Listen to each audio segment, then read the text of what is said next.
Do you love the enchanting whimsy of Disney movies? And the cute fantasy films of Studio Ghibli? Well, let me introduce you to my fantastic friend SORA Star.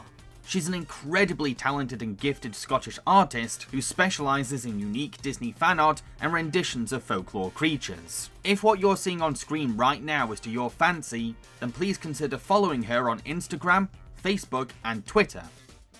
You can also purchase prints of her art or custom commissions from her coffee shop. Whatever you order from her coffee will be packaged with love and care. Plus, everything is shipped for free worldwide. It's very important for us to support brilliant independent artists like SORA. Thank you, folks.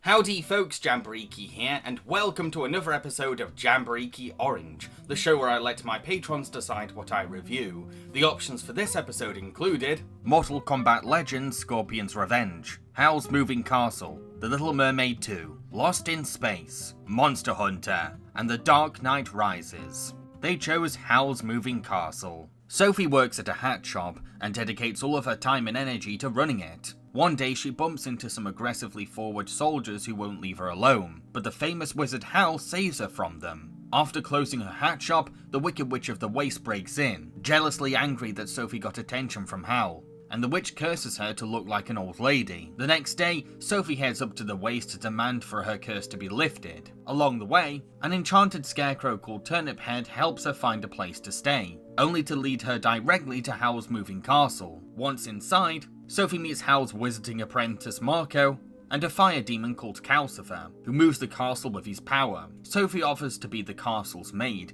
taking her job very seriously. We also learn that Howl tires of taking part in the current political war, so he asks Sophie to go tell his old teacher Madame Solomon that he's too cowardly to help fight anymore. Sophie agrees, only to see Solomon strip the Witch of the Waste powers, and reveal that she plans to do the same to Howl. Can Sophie and Howl end this war while avoiding Solomon's goons? This has always been one of my go-to movies for cheering myself up, mainly because of its charming whimsy and laid-back moments. But I was never interested in the more serious parts of the film. I only took a liking to the slice-of-life aspect. I was content watching the simple comings and goings of this fairy tale family living in a moving castle. That was enough for me. I wasn't fussed about the war politics or romantic drama, I just wanted to see these characters eat bacon and eggs together. However, I know that this movie deserves a better chance to be understood. So this review has given me an opportunity to really dive into Howl's Moving Castle on a deeper level, and better comprehend what Miyazaki was going for.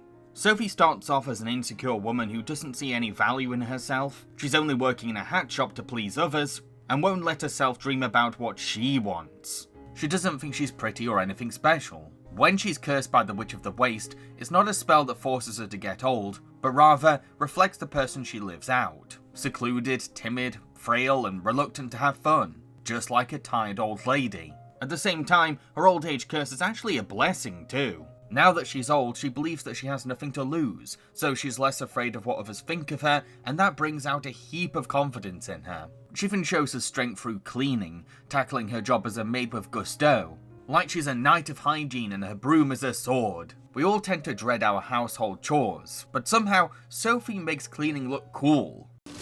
I'm sick of being treated like some timid little old lady. Howl's Moving Castle makes the audience not only sympathise with old people, but also see seniors as more capable and badass than we think. Miyazaki wanted to show that getting old doesn't mean the end of your life, and Sophie's experiences throughout this movie really reflects that sentiment. As an old woman, Sophie is feisty, adventurous and outspoken. She doesn't have time to stress over the small things anymore when her body is now 80 years old. She wastes no time trying to keep her new family safe, and adapts to situations with survival skills that she never knew she had. The more she behaves her real age and owns who she really is at heart, then the more youthful she appears on the outside. What's especially powerful about her character is her ability to express compassion to everyone around her. And it's this selfless empathy that makes her so lovable. I mean, she's the kind of woman who can forgive the Wicked Witch of the Waste. Because at the end of the day, without her magic, the Witch of the Waste is just a frail old lady who's lost her way. When the Witch of the Waste steals Howl's heart for herself, Sophie is the one who gets it back. Not by fighting or arguing, but through a sincere hug of urgent desperation as she motivates the witch to do the right thing. You really wanted that badly? Yes. All right then. You'd better take good care of it. Okay. Here, dear. Thank you. You have a big heart. Sophie really is a beautiful person no matter what she says. The most poignant part of her character arc is the fact that her hair stays grey by the movie's end. She's come to terms with who she is, but it's also like she still wants her life-changing experience as an old lady to stay with her in some way. Howl is also suffering from his own insecurities. You see, he has the heart of a child, hence why his room is decorated with trinkets and toys. His childlike personality makes him flamboyantly charismatic in a lovably charming way. Now, straighten your legs and start walking.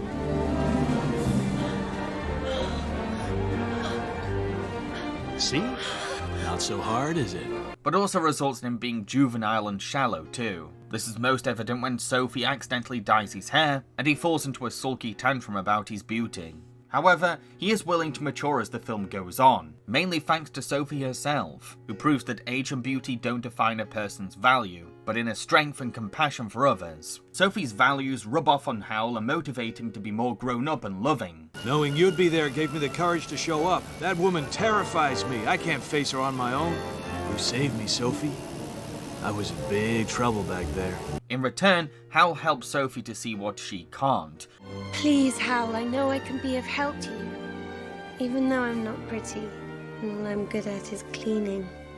Sophie, you're beautiful. Their romance is one of the major driving forces of the film, inspiring each other to learn, evolve, and be the best people possible, which is the perfect foundation for a healthy relationship. Another thing Howl has in common with Sophie is his own curse. You see, Calcifer and Howl are connected as one because Howl's heart is part of Calcifer. While Howl can use Calcifer to operate a giant moving castle, it comes to the risk of losing his life if Calcifer dies. Not to mention, every time Howl uses his magic to transform into a bird-like creature to fight enemies, the more of a chance he can remain as a monster forever. Even though Howl is this mysterious, attractive romantic, there's something sad about him. He's given up his heart in favour of selfishness, comfort, and vanity. It's Sophie that believes in the possibility of this curse being lifted, because she sees the kind of man that Howl can be behind his flashy facade. Howl would never be so heartless. He may be selfish and cowardly, and sometimes he's hard to understand, but his intentions are good. He just wants to be free. Howl won't come here. He doesn't need your help. He can fix his problem with his demon on his own. I'm certain of it. After entering Howl's past through the magic of the castle, she learns how Howl's heart became part of Calcifer and why Howl's heart is one of a child's. Sophie now understands how to free Howl from his curse by simply reversing the process, which leads to making Calcifer a free demon and Howl more in touch with his heart. It's a beautiful way to end the curse. I love that once Sophie knows what she has to do, she's full steam ahead. She doesn't give up. She knows the solution and she's going to do it. I really do love how this film validates unconventional families. Howl's castle goes from being the gloomy nest for a vain wizard to a shelter for cursed characters and societal rejects. Howl's magic powers protects them all, while Sophie keeps everyone together. Families don't always have to be biologically related. What matters is the love and support between them. It's extra wholesome how the very idea of growing a family brings out the best in Howl, being the one to call this gang of misfits a family the most, and using his powers to make his castle more homely for everyone. I added another bedroom too. Have a look.